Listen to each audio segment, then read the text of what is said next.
मा गुरुर्विष्णू गुरुर्देवो महेश्वरः गुरु साक्षात् परब्रह्म तस्मै श्री गुरवे नमः। शङ्करं शङ्कराचार्यं केशवं बादरायणं सूत्रभाष्यकृतं वन्दे भगवन्तौ पुनः पुनः।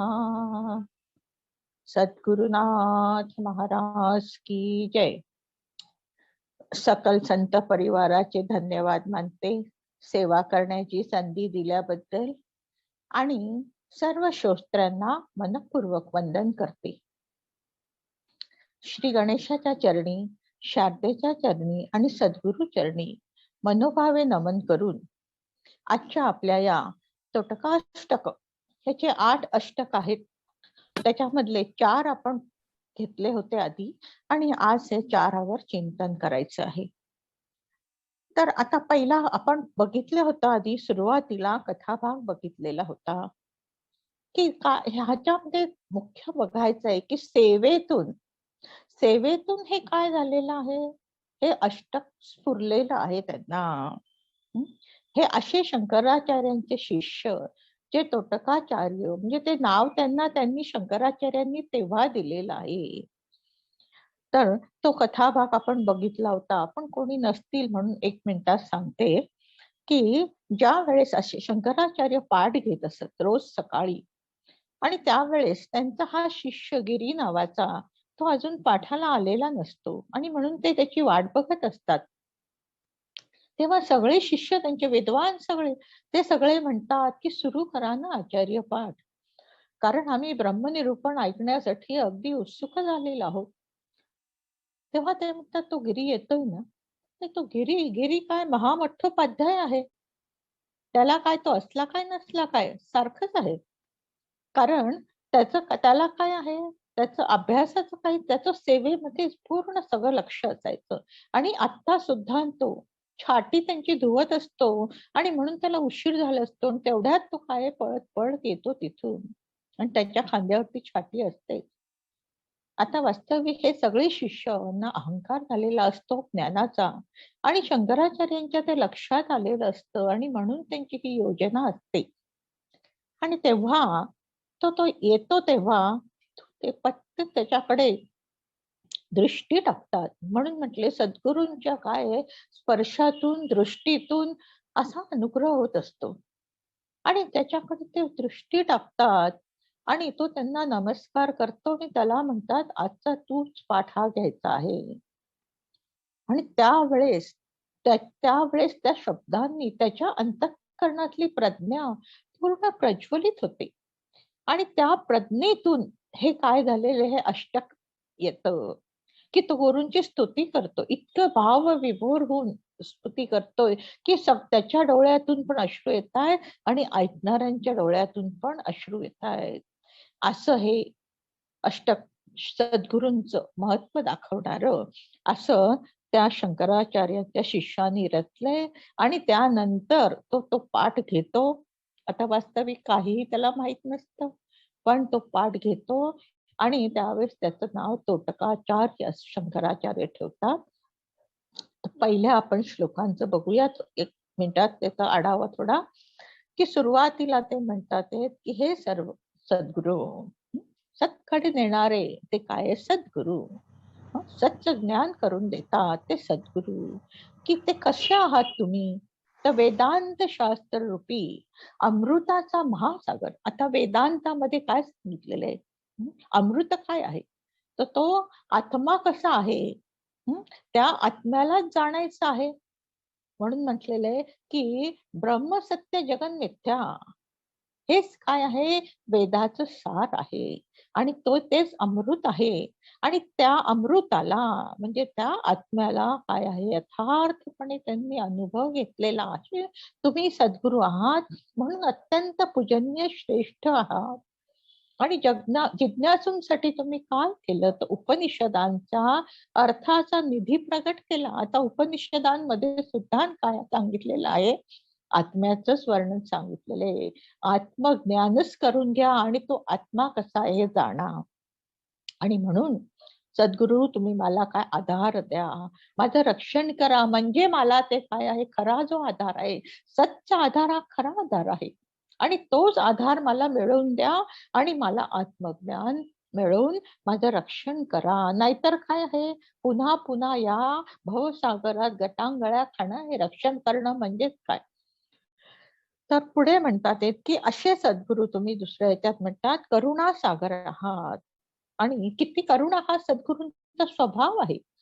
श्रोत्रिय ब्रह्मनिष्ठ आणि दयाळू असं म्हटलेलं आहे. तर अशी करुणा करणारे ते आहेत. आणि त्याच्यासाठी कुठली करुणा करा माझ्यावर, तर माझा जीव भाव जाऊन मला आत्मभाव प्रदान करा. त्याच्याचमुळे काय होईल, या संसार सागराच्या दुःखातून निवृत्ती होईल. कारण आता माझं हृदय अत्यंत व्यथित झालेलं आहे. हे सगळं काय आहे, भवसागरात गटांगळ्या खाणं आणि त्याच्या दुःखामध्ये होरपळणं. आणि म्हणून वेदांतात म्हटले सकल दुःख निवृत्ती आणि परमानंदाची प्राप्ती हे खरं सूत्र आहे. हे साधण्यासाठी हे सगळं करायचं असतं. सकल दुःख निवृत्ती म्हटलेली आहे. आणि नुसती दुःख निवृत्ती नाही, पण त्याच्याबरोबर म्हटले परमानंदाची प्राप्ती. आणि म्हणून हे शंकराचार्य सद्गुरु मला काय करा, तुमच्या चरणी मी शरण आलेले. कारण त्याच्यासाठी शरणागत भाव लागतो. शरणागती झाली तरच त्यांची कृपा होते. कारण शरणागतीमध्ये पूर्ण अहमचं विसर्जन असतं. आणि मग पुढच्या याच्यात म्हणतात की आपण साक्षात शिवस्वरूप आहात. आणि त्यात नाही की पुढच्या याच्यात श्रेयस्कर, जीवा आणि जीवातला श्रेयस्कर काय आहे याचं तुम्ही काय करा, मला मार्ग दाखवा. आता श्रेय आणि प्रेय असं म्हटलेलं आहे. प्रेय जे प्रापंचिक आहे आणि श्रेयस्कर जे काय परमार्थ आत्मज्ञानासाठी जी प्राप्ती करून घ्यायची त्याला श्रेयस्कर म्हटलेले. आणि तेच काय आहे, तेच मला त्याचा आत्मबोधाचा विचार तुम्ही काय करू, माझ्या बुद्धीमध्ये अत्यंत सूक्ष्मतेने तो विचार समजून देण्यात तुम्ही निष्णात आहात.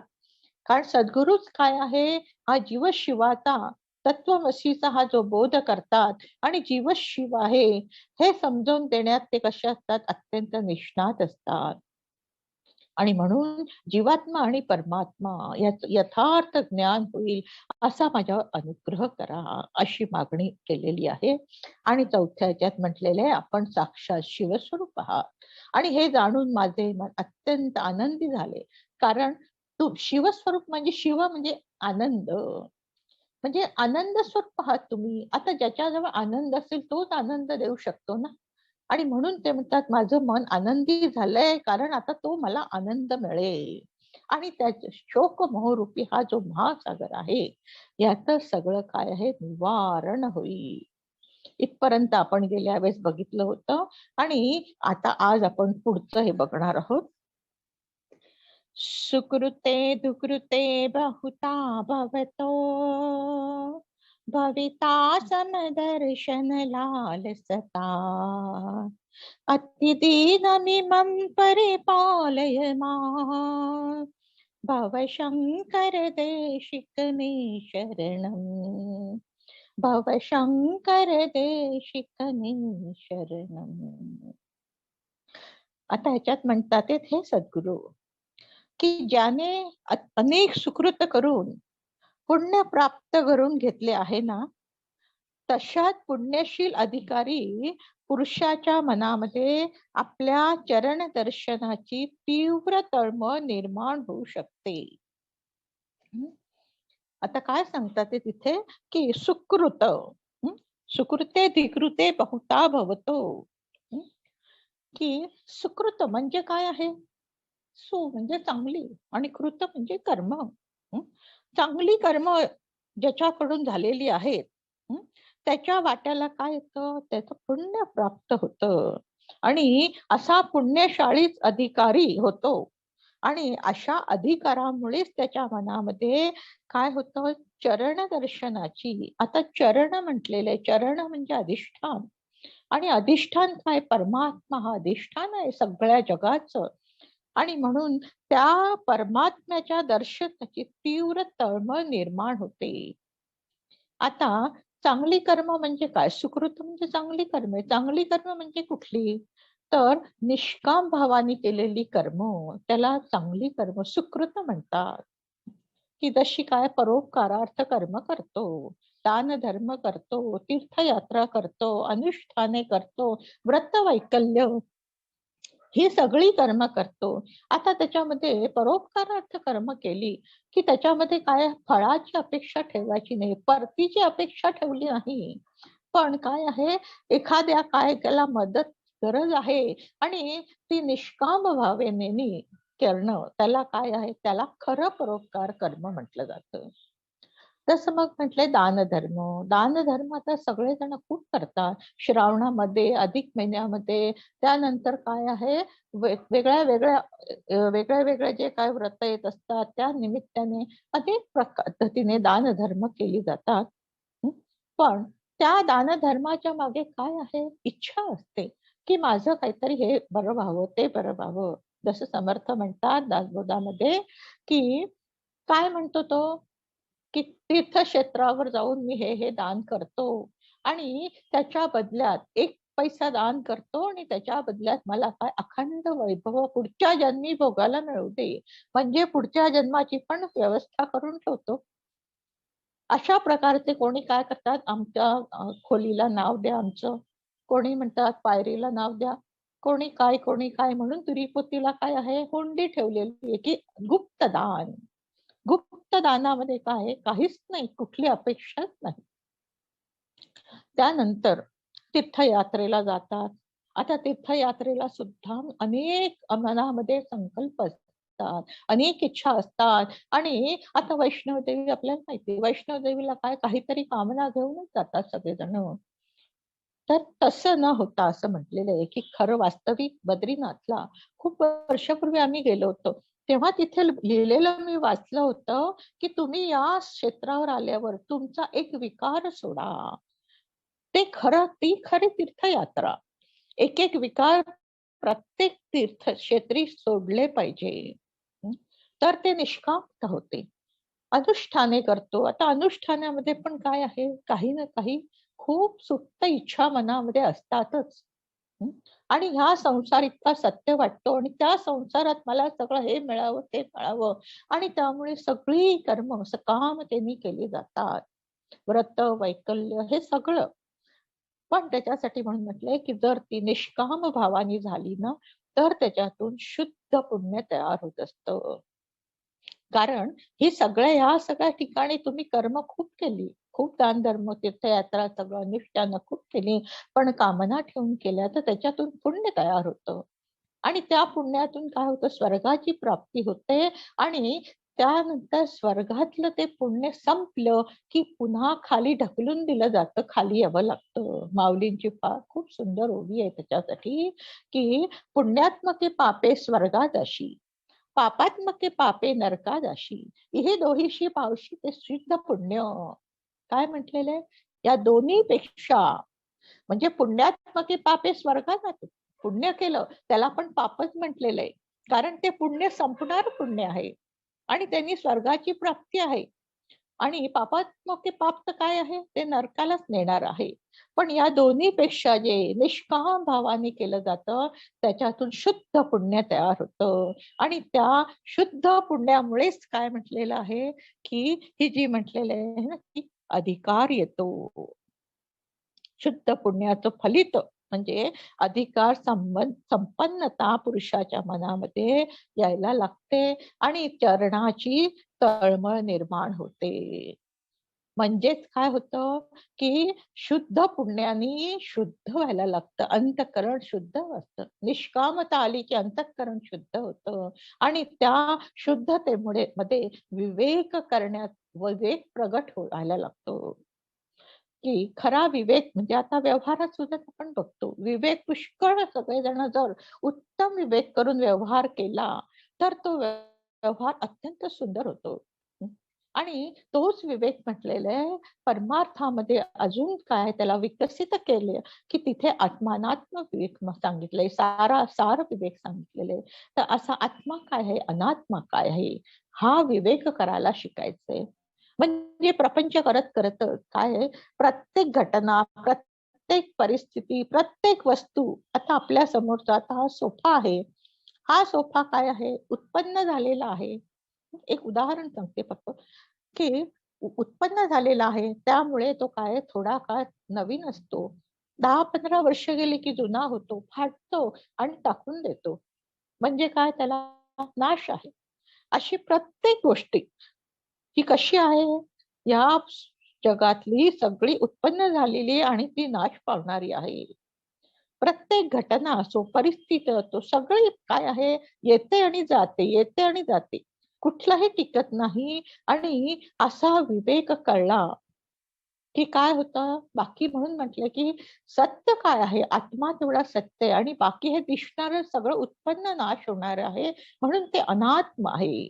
आणि असं अनात्म आहे, मग त्या अनात्म्याची किती आसक्ती ठेवावी, किती महत्व ठेवावं, हा असा काय विचार कळायला लागतो. आणि असा विचार कळायला लागलं कीच वैराग्य यायला लागतं. म्हणून समर्थांनी दासबोधामध्ये 3 प्रकारची निवेदन सांगितलेली, जड निवेदन, चंचल आणि निश्चळ. हं? जड आत्मनिवेदन, चंचल आत्मनिवेदन आणि निश्चळ आत्मनिवेदन.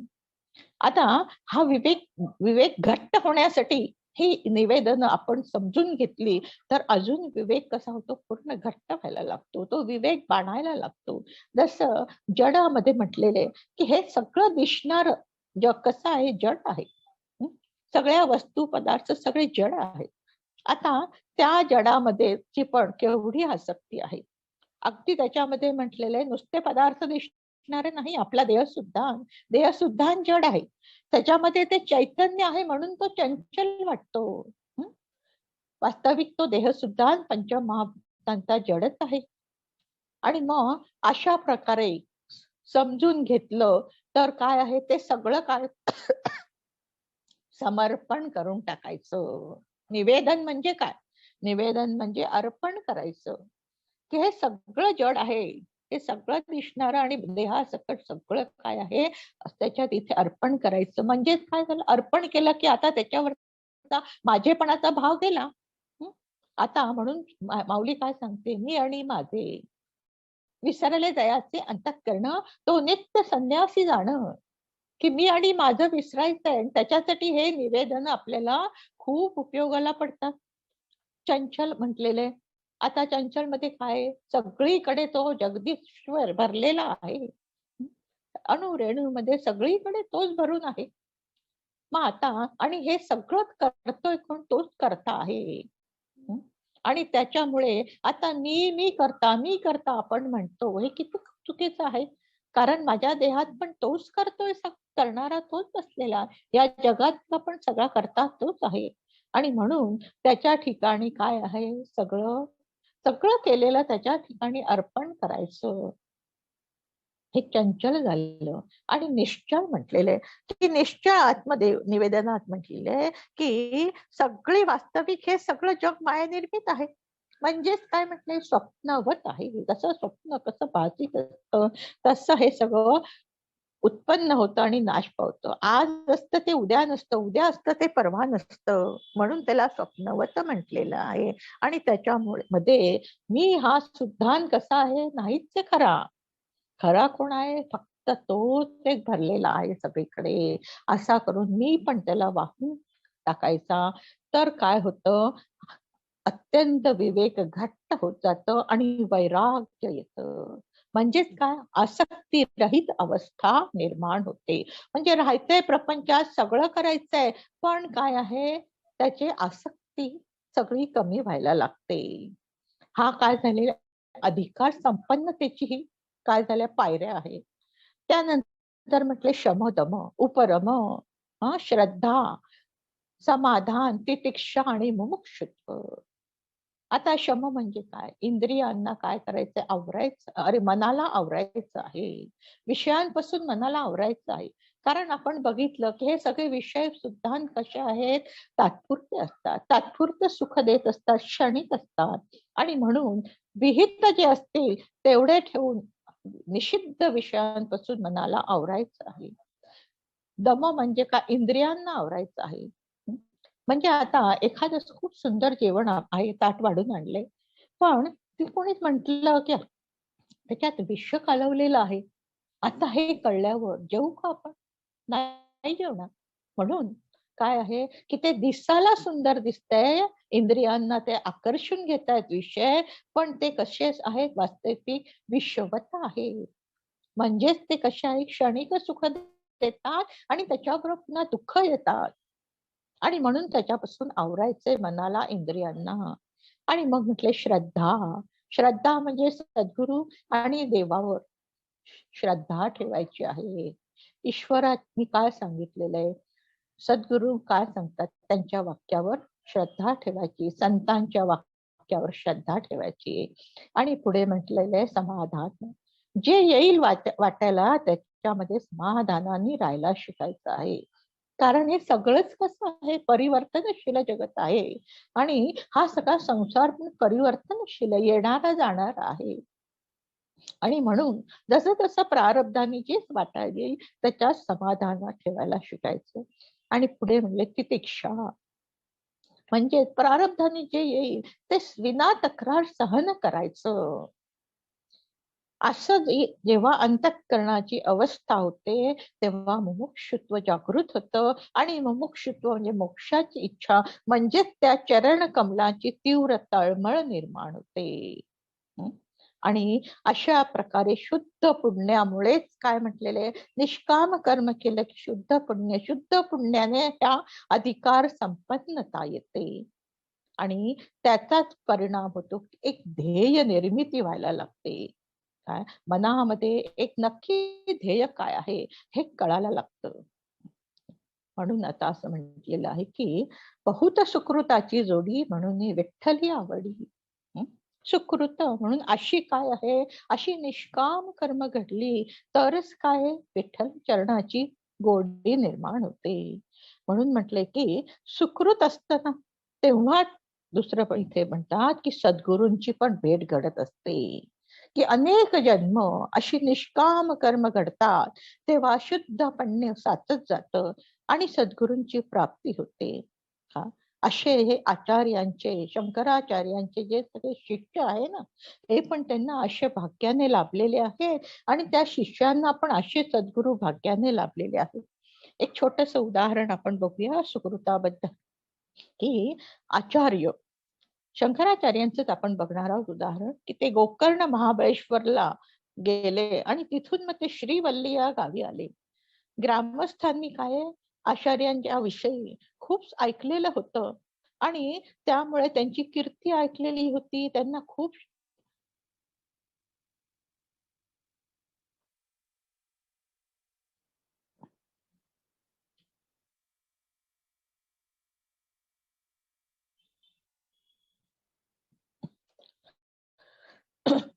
तर त्यांची खूप कीर्ती ऐकलेली होती. आणि आचार्यांबद्दल सगळ्यांना काय होतं? विश्रांती स्थान अशी श्रद्धा होती. आणि त्या गावामध्ये म्हणून ते राहिलेले आहेत. सगळ्यांना शंका अनेक विचारायला येत आहे. दुसऱ्या दिवशी ते भिक्षा मागायला जातात. गावामध्ये एका ब्राह्मणाच्या घरी जातात. प्रभाकर नावाच्या ब्राह्मणाकडे जातात आणि भिक्षेसाठी त्याच्याकडे गेले असताना त्यांनी आपले दुःख आचार्यांच्या कानावर घातले. पण प्रत्येक जणांना काय आहे, काही काही असतं. आणि मग ते सांगतायत की आमचा मुलगा पृथ्वीधर 13 वर्षाचा आहे, पण तो जडबुद्धीचा वाटतो, अजून बोलतच नाही. त्याचं कारण काय असावं? काय उपाय करावा? तेव्हा आचार्य बघतात त्या मुलाकडे आणि बघून ते लगेच ताडतात की अरे हा तर काय आहे? ब्रह्मज्ञ आहे. आणि मग त्याला प्रश्न विचारायला सुरुवात करतात आणि तो सगळे उत्तर देतोय, सगळी वेदांताला धरून. तस त्यावेळेस त्या प्रश्न उत्तरामध्ये वेदांताचा पाऊस पडतो. हं? आणि तो म्हणतो की तू कोण आहे? मी देव नाही, मी ब्राह्मण नाही, मी क्षत्रिय नाही, मी आत्मा आहे. असं ऐकल्यावर आचार्यांना त्याचा अधिकार कळतो आणि त्याला ते मागून घेतात आणि आपला शिष्य करतात. अनन्य भावाने तो शरण जातो आणि त्याला विधिवत संन्यास देतात. त्याच नाव काय, हस्तामलक ठेवतात. हं? आता की जो संपूर्ण ब्रह्माकडे साक्षी भावाने पाहतो असा हस्तामलक, अशा शिष्याची प्राप्ती झाली, शिष्याला गुरूंची प्राप्ती झाली. कशामुळे? सुकृत, बहुत सुकृताची जोडी. पुढे म्हणतात त्यांनी असं सांगितलेलं आहे पुढच्या याच्यात, की अतिदीन मी मम परिपालय माम, की मी, हे सद्गुरु, मी अतिशय दीन आहे आणि म्हणून माझे रक्षण करा आणि मला आपल्या चरणी आश्रय द्या. दीन म्हटलेले, दैन्य अवस्था. दीन म्हणजे आता गरीब असं नाही, दीन म्हणजे त्याला दैन्य अवस्था म्हणतात, की जी भगवंताला अत्यंत प्रिय. नारद भक्ती सूत्रात सांगितलेलं आहे की दैन्य, दैन्य जेव्हा येतं ना, तेव्हाच भगवंत काय होतो, आपला असा होतो. म्हणजे ही ना दीन मी म्हणजे काय, सगळ्या बाजूने मी माझा अहंकार गलित केलेला आहे. पूर्ण तुझा काय केलंय, आधार, आश्रय फक्त तुझाच आहे हे कळलेलं आहे. कारण खरंच तो एकच सत्य आश्रय आहे. बाकी सगळे आधार कसे पोकळ आहे. घरदार, सत्ता, संपत्ती, नातेवाईक, पुत्र पुत्र, सगळे आधार कसे आहेत, पोकळ आहे. पण खरा आधार केवढा कोणाचा आहे, तर त्या परमेश्वराचा. आणि म्हणून त्याच्या ठिकाणी काय पाहिलं पाहिजे, दीनता आली पाहिजे. जसं उदाहरण द्रौपदीच आपल्याला माहितीये, की ज्या वेळेस दुःशासनने तिला के सोडून आणली दरबारात आणि तेव्हा ती काय करतीये, याचना करतीये. कोणाकडे? भीष्माचार्य, कृपाचार्य, त्यानंतर धृतराष्ट्र, सगळे खाली मना घालतायत. आपले पती जे अत्यंत बलशाली आहेत त्यांच्याकडे याचना करते, ते पण खाली मान घालतात. तेव्हा तिच्या त्या क्षणाला तिच्या लक्षात येतं आणि ती धावा करते कृष्णा. त्या बरोबर कृष्ण जेवत असतो तसा सोडून तिला वस्त्र पुरवतो. म्हणजेच काय आहे, की अशी दैन्यता, अशी अगतिकता आली पाहिजे, तरच काय आहे, तो आधार आपल्याला सगळं देत असतो. आणि असं म्हणते सांगतात की सद्गुरू, मी असा दीन आहे आणि तुम्ही म्हणून मला रक्षण करा. रक्षण करा म्हणजे मला आत्मज्ञान करून द्या. आता पुढचं आपण 6वा बघणार आहोत. जगती जगतीमवितं कलिता कृतयो विचरन्ति महामहसश्चलतः अहिमांशुरिवात्र विभासि गुरो भवशंकर देशिकनी शरण, भवशंकर देशिकनी शरण.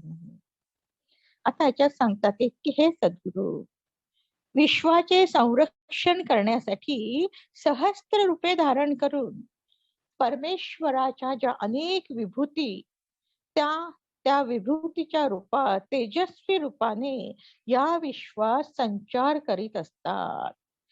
म्हणजे काय म्हटले, हे सद्गुरू तेच काय आहे, भगवंत हा सद्गुरूचं रूप घेऊन येत असतो. आणि हे जेव्हा विश्व निर्माण झालं, त्या विश्वाचं संरक्षण करण्यासाठी भगवंत त्याच्यात प्रविष्ट झाला आहे.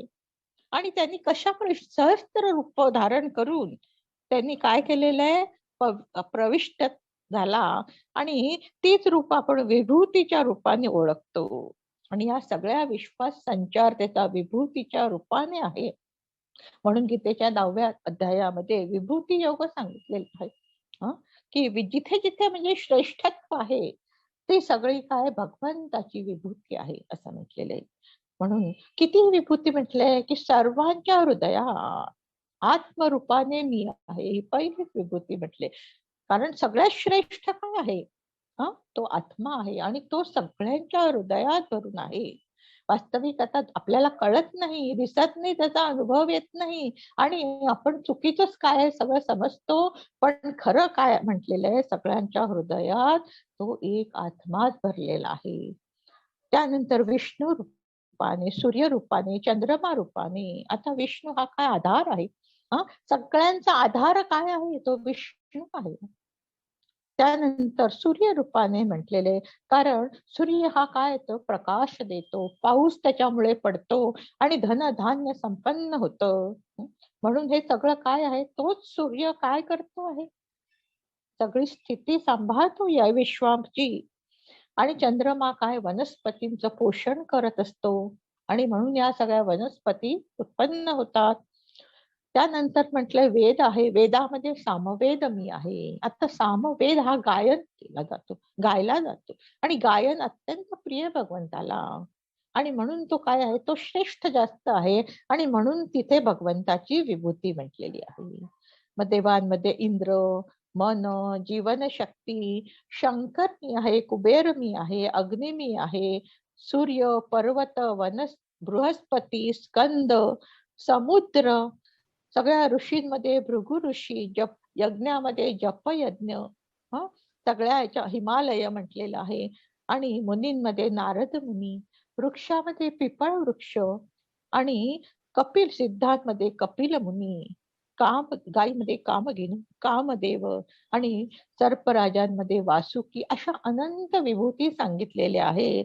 आणि त्या सगळे काय आहे की त्या सगळ्या विभूतींमध्ये असं म्हटलेलं आहे की विभूतींच्या रूपाने अशा प्रकारे संचार सगळीकडे कुणाचा आहे, त्या परमेश्वराचा आहे. आणि ते त्या परमेश्वर स्वरूपच सद्गुरु झालेले आहेत आणि म्हणून ते सद्गुरुच काय करतायत, सगळ्यांचं संरक्षण करतात.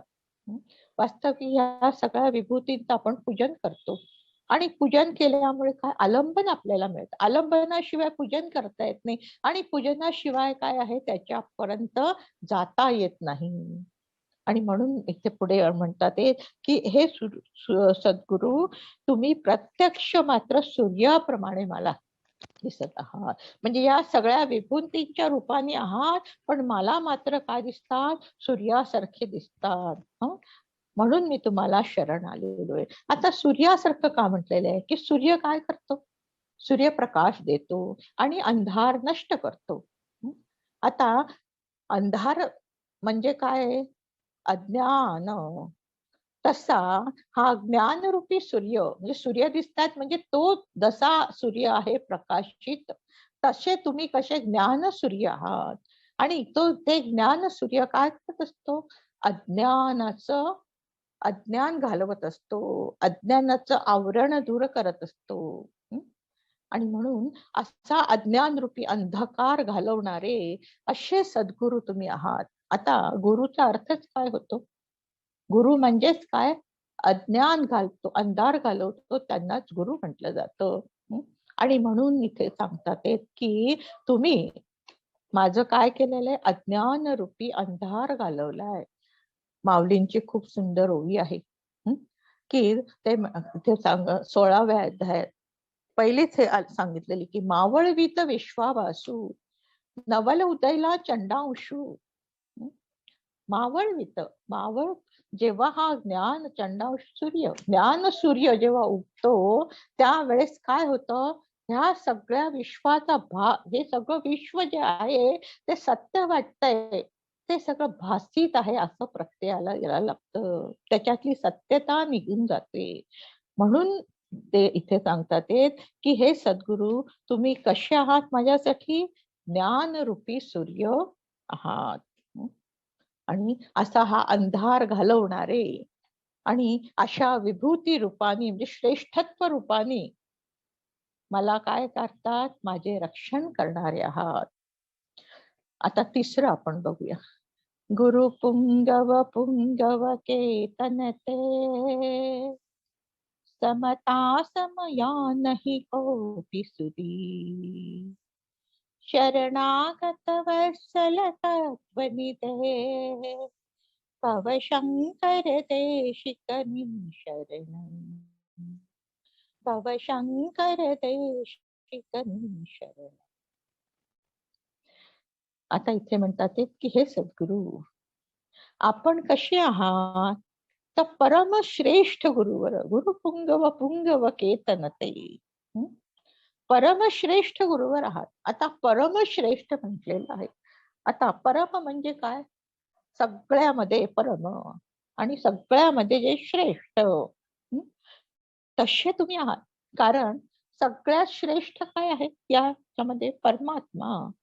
आणि ते परमात्मा स्वरूप तुम्ही झालेले आहात आणि म्हणून तुम्ही कसे आहात? परमश्रेष्ठ आहात. आणि आपण पुरुषोत्तम स्वरूप, पुढे म्हणतात, पुरुषोत्तम स्वरूप असून श्रेष्ठ विद्वान पुरुषांचेही आश्रयस्थान आहात. पुरुषोत्तम स्वरूप 15व्या अध्यायात म्हटलेलं आहे, क्षर अक्षर आणि उत्तम पुरुष. आणि म्हणून तो 15 वर्षाचा पुरुषोत्तम योग म्हटलं जातं, की असा जो उत्तम पुरुष आहे तो काय? क्षर म्हणजे काय? शरणार आहे.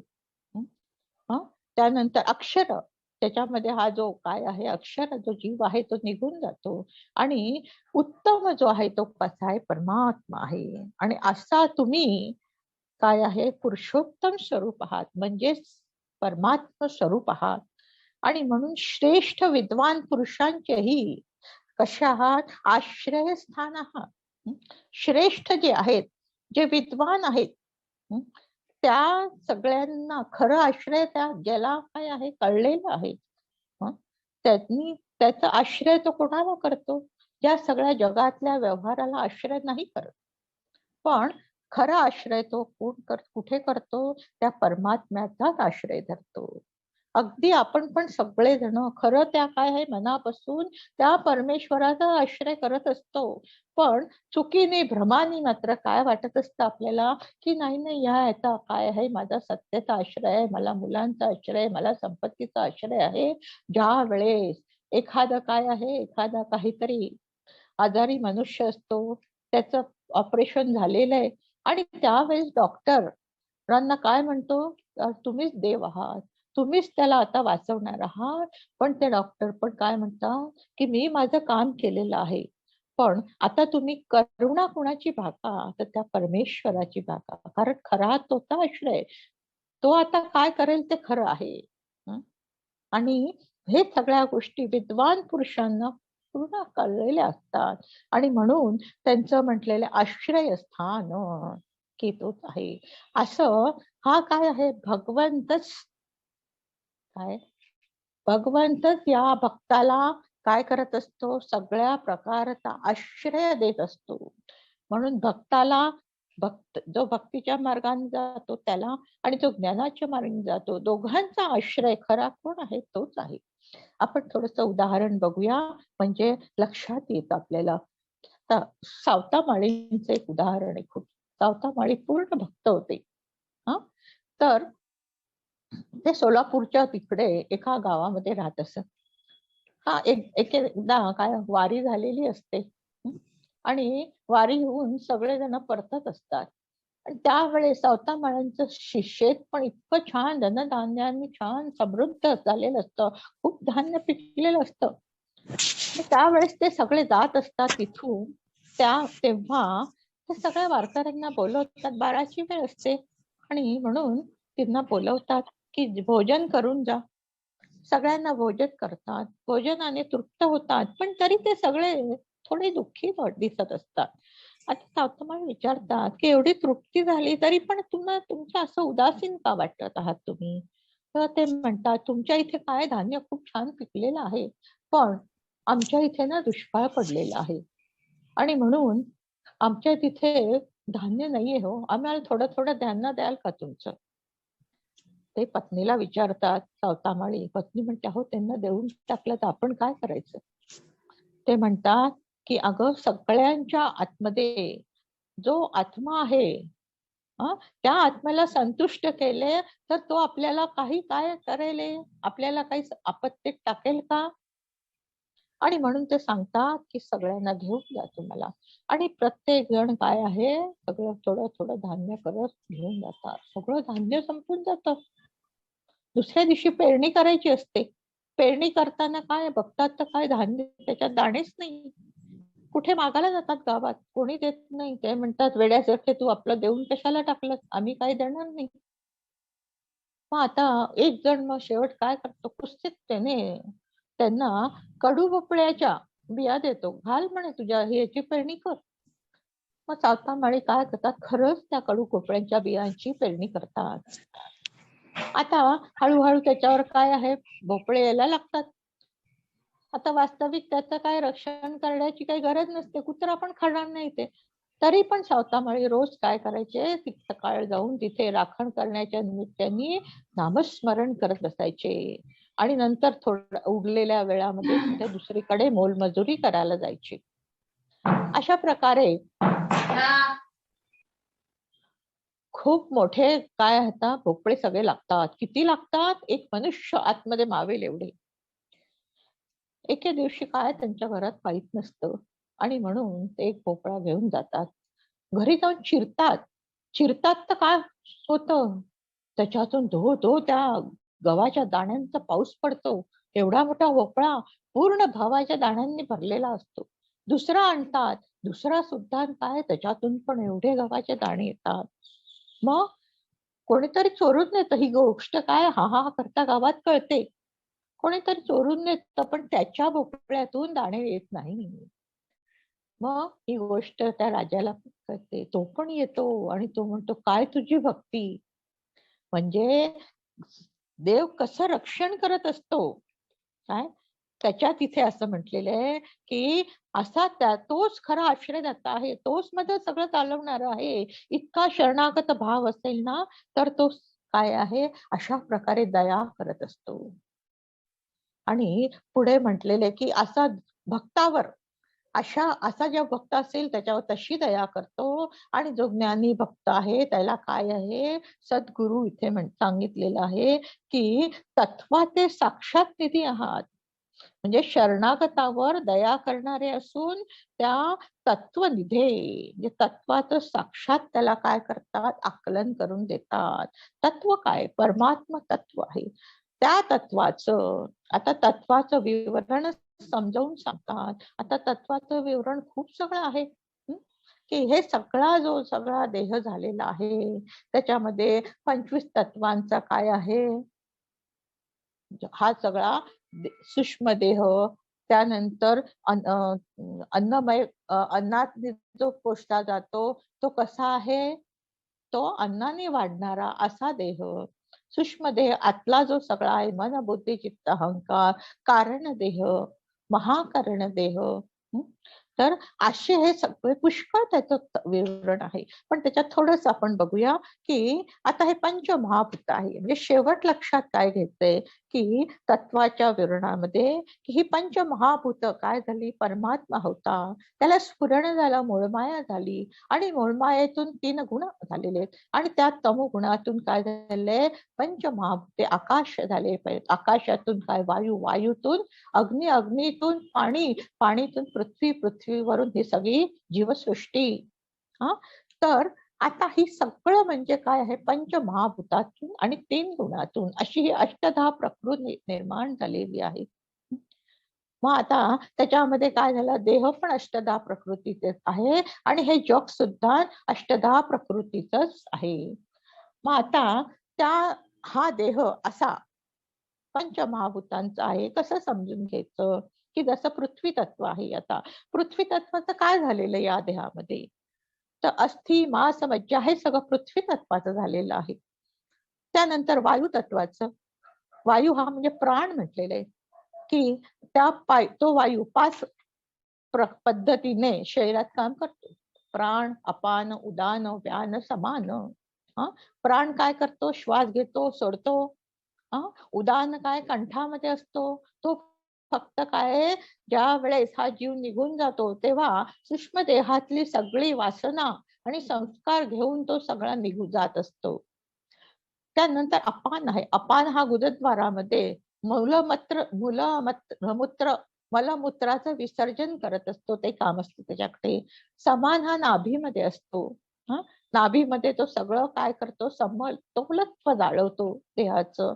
आणि व्यान हा सगळं रक्त रे हे सगळं सगळ्या शरीरात सगळं फिरवतो. म्हणजे हे सगळं शरीरात चाललंय कशामुळे, या प्राणांमुळे चाललेलं आहे.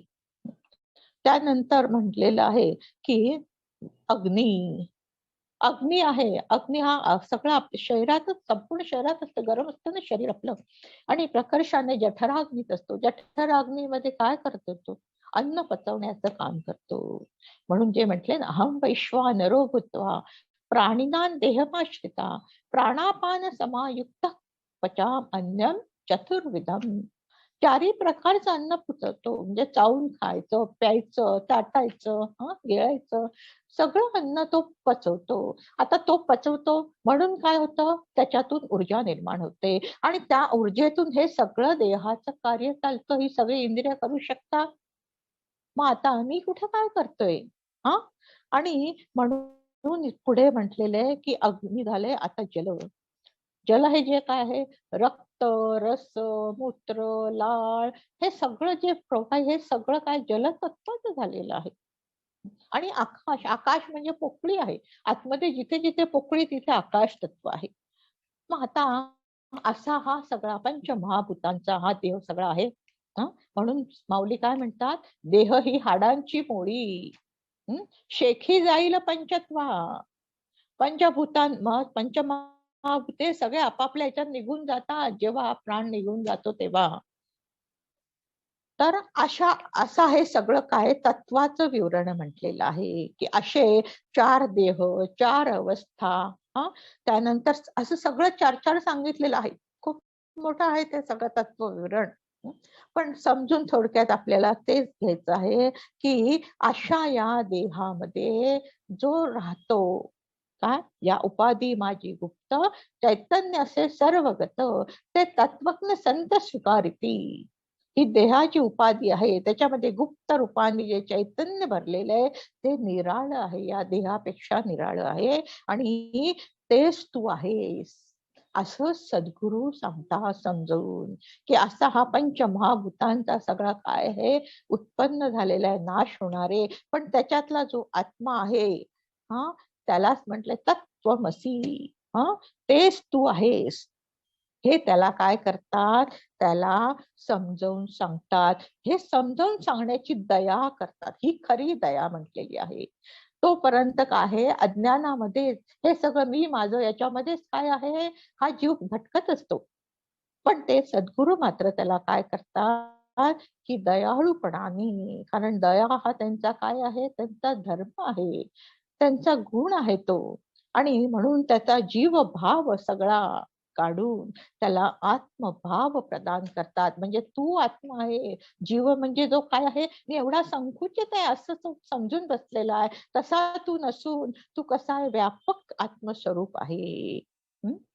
पण त्याच्यासाठी काय करतात, संपूर्ण त्यांच्याकडे शरणागती करावी लागते आणि ते सगळा जीव भाव काय आहे सोडावा लागतो. म्हणून आत्मारामामध्ये समर्थ म्हणतात की तुला काय काय कळलं, तर तो मला सगळं कळलं की मी तेच आहे. तेव्हा ते म्हणतात, अरे फट रे चोरा, तू अजून मी ठेवलायस ना चोरून, हा मी सुद्धा काय करायचंय, सोडून द्यायचा आहे. मी सुद्धा नाही, म्हणजे तो काय आहे.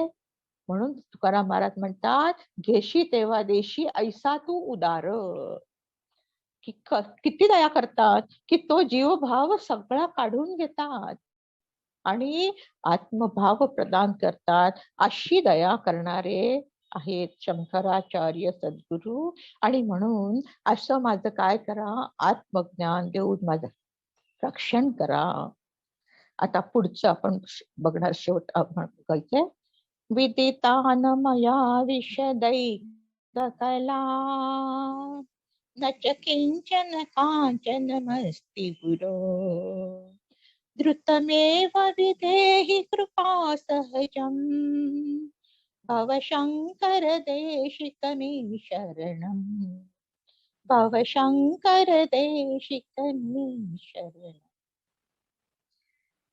आता म्हणतात, हे सद्गुरू मी कसा आहे, अज्ञानी आहे, मला हे काहीच कळत नाहीये.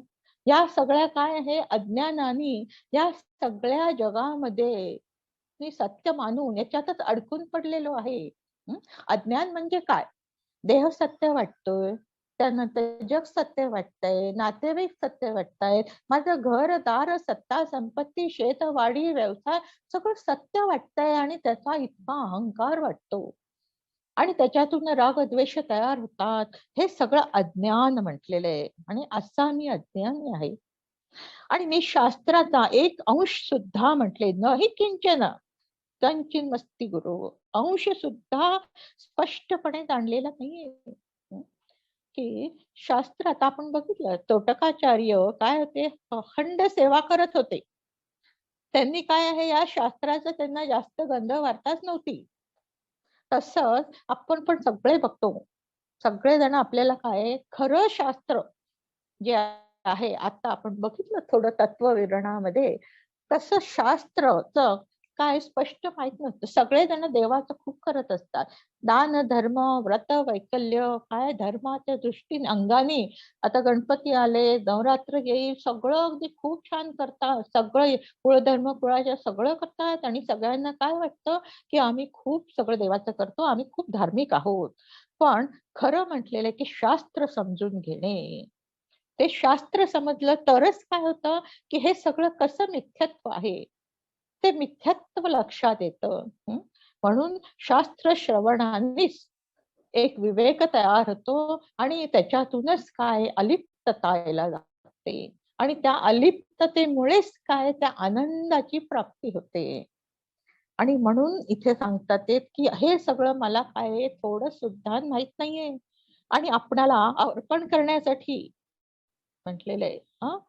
नाही काय सुवर्ण नाहीये माझ्याजवळ. म्हणजे आता म्हणतो ना की काय काय आहे, आता हे होते याज्ञवल्क्य याज्ञवल्क्य जनक राजाकडे जायचे आणि त्यांची काय वेदांतावर चर्चा चालायची.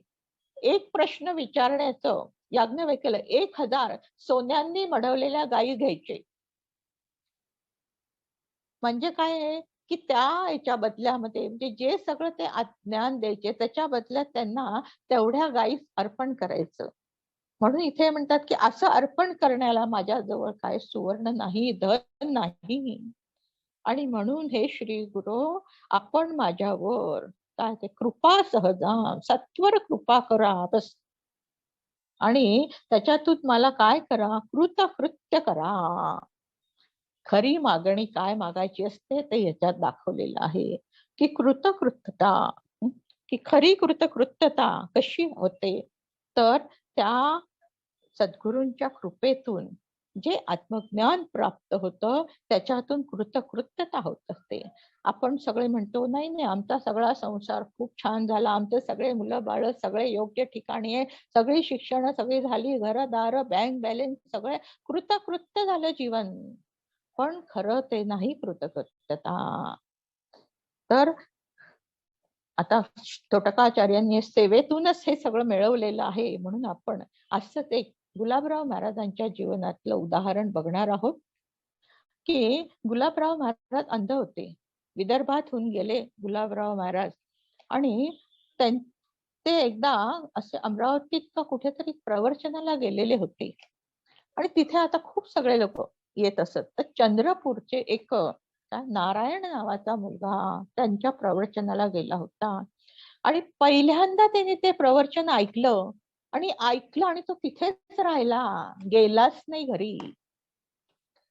आणि सतत काय करायचं, सतत त्यांची सेवा, कारण ते अंध होते त्यामुळे सगळंच त्यांचं करायला लागायचं. त्यांना स्नान घालायचं, त्यांना बाहेर घेऊन जायचं, त्यांना शौचाला घेऊन जायचं, सगळंच करायला लागायचं.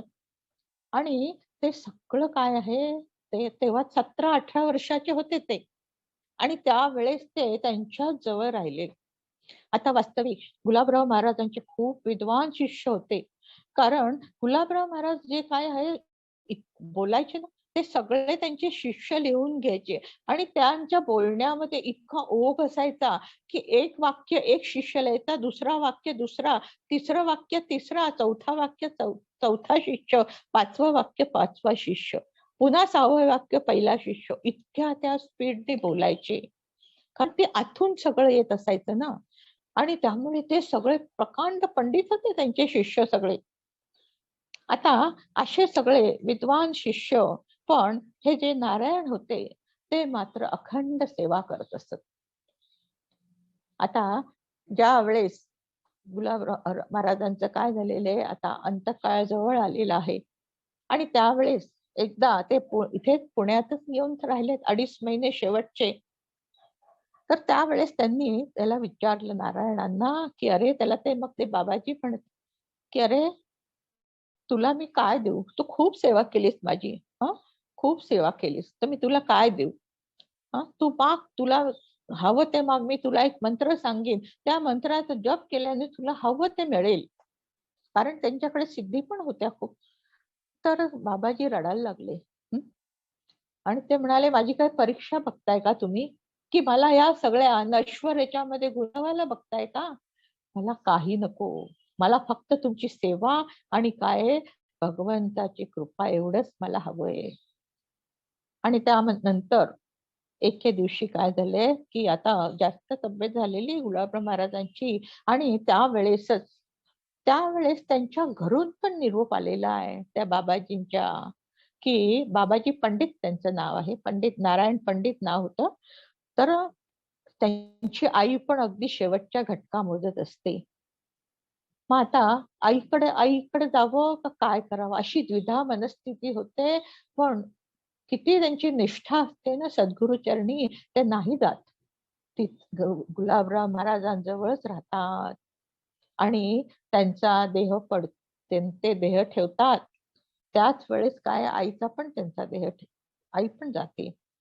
आणि जेव्हा ते गुलाबराव महाराजांच्या अस्थी घेऊन प्रयागला जातात, तेव्हा ते स्टेशनवर उतरतात ना, तेव्हा त्यांचा भाऊ सुद्धा त्यांच्या आईच्या अस्थी घेऊन येत असतो. दोघांची भेट होते आणि तेव्हा मग आईच्या अस्थी विसर्जन करायला मिळतात त्यांना. पण ते विसर्जन झाल्यावर ते एका धर्मशाळेत राहिलेले असतात, दिवसभर खूप रडत असतात, खूप सहवास असतो ना, खूप रडत असतात आणि मग रात्री झोपी जातात. त्यावेळेस गुलाबराव प्रत्यक्ष त्यांच्या समोर हजर येतात आणि ते म्हणतात, म्हणजे स्वप्न त्यांना स्वप्नामध्ये येतात आणि ते म्हणतात अरे मी काही गेलेलो नाहीये म्हणे, तू आता काय कर, मी तुला भस्माच्या घे या पुड्या देतो, तू या पुड्या रोज काय थोड्या थोड्या त्याचं सेवन कर, जिभेवर ठेव आणि सगळ्या शास्त्राचा अभ्यास कर, तुला सगळं अवगत होईल.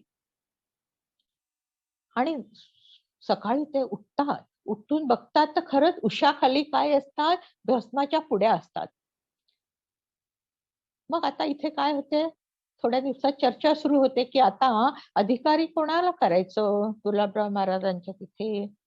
आता त्यांचे सगळे प्रखांड विद्वान सगळे शिष्य आणि त्याच्यामध्ये ते लोक असं ठरवतात की त्यांचा एक जो ग्रंथ असतो की त्या ग्रंथाचं नाव आहे आगम, असं काहीतरी, काय नाव त्या ग्रंथाचं नाव होतं विसरले मी, निगम निगम असं काहीतरी ग्रंथाचं नाव आहे ते, की तो अत्यंत अवघड असा ग्रंथ होता काय.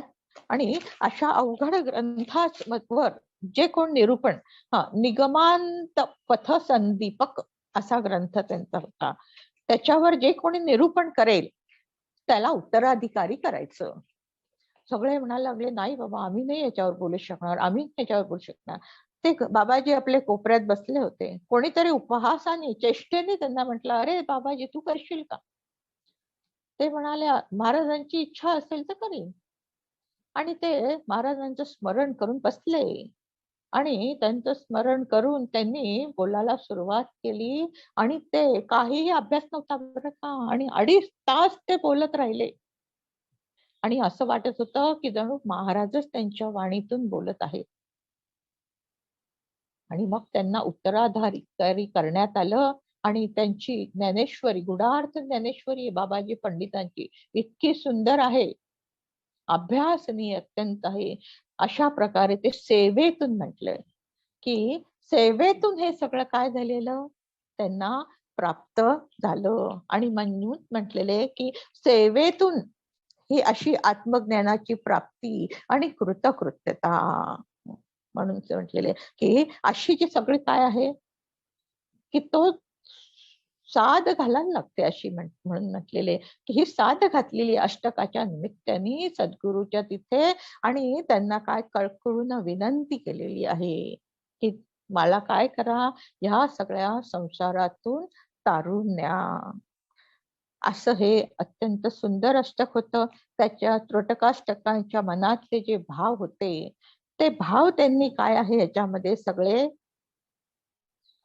म्हणजे आपल्याला उलगडून दाखवले. आणि आश्रित भाव असं म्हटलेले. आश्रित भाव जर आपण जाणले तर आपल्या इथे पण येऊ शकतात आणि आपल्या इथे झाले तर काय होती, आपल्या पण जीवनाची कृतकृत्यता होऊ शकते. अशा ह्या तोटकाष्टकातून आपल्याला संदेश घेता येतो. आणि म्हणून शंकराचार्यांच्या ठिकाणी आपण काय करूया, नतमस्तक होऊया. त्यांच्या तिथे अशीच मागणी करूया की असं हे सुंदर सकल संत विचारपीठाचं कार्य चाललेलं आहे. त्याच्यातून सगळ्यांना काय आहे, थोडी थोडी ज्ञान प्राप्ती होत होत काय आहे, कृतकृत्यतेच्या मार्गावर सगळ्यांची वाटचाल व्हावी अशी मागणी प्रार्थना करून आज मी ते थांबते. जय जय रघुवीर समर्थ. खूपच छान विजयाताई. तोटकाचार्य म्हणजे गिरी हे शंकराचार्यांचे अखंड सेवा करणारे शिष्य होते. सद्गुरूंच्या दृष्टीतून स्पर्शातून नेहमी कृपादृष्टी प्राप्त होत असते. ती कृपा यांच्यावर झाली आणि त्यावेळी त्यांना स्फुरलेलं हे स्तोत्र म्हणजे तोटकाष्टकम. त्याचा अर्थ आज आपण पाहिला. ब्रह्मसत्य जगन्मिथ्या हे वेदांचं सार आहे. त्याचा उपदेश करणारे, सत्कडे नेणारे, सत्चं ज्ञान करून देणारे असे हे करुणासागर सद्गुरु जे असतात त्यांच्याकडे जीवभाव घेऊन आत्मभाव प्रदान करावा अशी विनंती तोटकाचार्यांनी केलेली आहे. दुःख निवृत्ती आणि परमानंदाची प्राप्ती हे मनुष्याचं ध्येय आहे आणि ते सद्गुरु कृपेने प्राप्त होते. या सगळ्या स्तोत्राचा अर्थ सांगताना विजयाताईंनी सुकृत म्हणजे काय, घटना नाशिवंत कशा असतात, जड चंचल निश्चळ आत्मनिवेदन, शमदमादी षटसंपत्ती, मुमुक्षुत्व, अज्ञान, चार देह, असं सगळ्या गोष्टी अतिशय सुंदर आणि सहजपणे आपल्याला समजावून सांगितल्या आणि त्यातूनच खरी कृतकृत्यता कशी प्राप्त होते हेही आपल्याला दाखवून दिलं. सकल संत विचारपीठातर्फे मी विजयाताईंचे मनापासून आभार मानते. धन्यवाद विजयाताई. आता रविवार दिनांक 3 ऑक्टोबर रोजी हरिभक्त परायण राजेंद्र महाराज दहिभाते विवेक सिंधू दर्शन या विषयावरती व्याख्यान देतील. आणि आता कार्यक्रमाची सांगता पसाया दानानी होईल. धन्यवाद.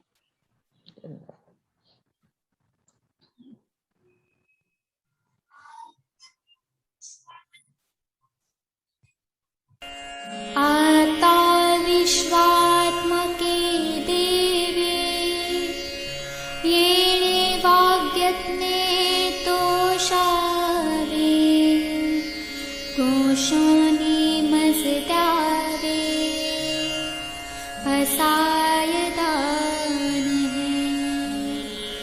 जे खळांची व्यंकटी सांडो तया सत्कर्मी रतिवाडो भूता परस्परे पडो मैत्र जीवाचे दुरितांचे तिमिर जाओ विश्वसधर्म सूर्य पाहू जो जे वांछिल तो ते लाभो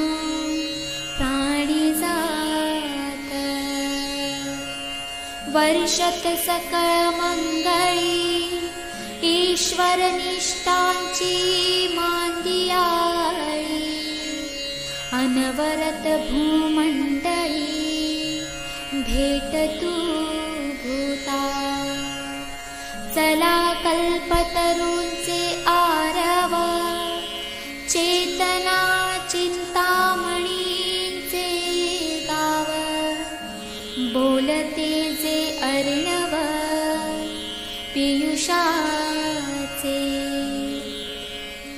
चंद्रमेचे अलांछन मार्तंड जे तापहीन ते सर्वाही सदा सज्जन सोय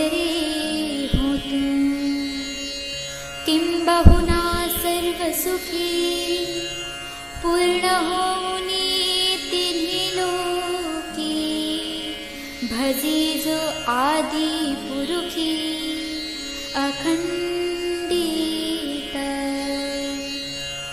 आणि ग्रंथोपजीविये विशेषी लोकी